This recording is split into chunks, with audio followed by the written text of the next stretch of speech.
Hey everyone, today I'm here to help you troubleshoot and fix the YouTube something went wrong, tap to retry issue on your iPhone. If you've encountered this frustrating error message while trying to watch videos on YouTube, don't worry, I've got you covered. Let's dive into the solution. Firstly, let's start by toggling your airplane mode on and off. Open your device settings, turn on airplane mode for 30 seconds, then turn it off again. Next, reconnect to Wi-Fi or enable mobile data if Wi-Fi isn't available.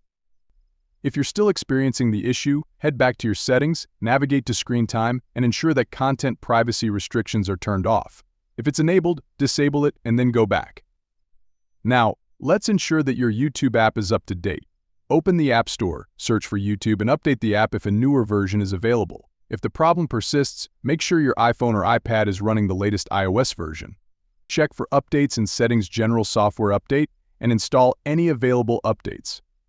If you're still facing issues, offload the YouTube app from your device by going to Settings iPhone Storage, selecting YouTube, and tapping Offload App. Then, reinstall the app from the App Store. Verify that your device's date and time settings are set to automatic. Go to Settings General Date Time and enable the automatic setting if it's disabled. Ensure that no VPN or device management profiles are active on your device. Navigate to Settings VPN Device Management and disable any VPN connections or profiles. Finally, if none of the above steps resolve the issue, reset your network settings by going to Settings General Reset Network Settings. By following these steps, you should be able to resolve the YouTube something went wrong error and enjoy seamless YouTube browsing on your iPhone or iPad. If you found this video helpful, please consider subscribing, commenting, and sharing. Thank you for watching.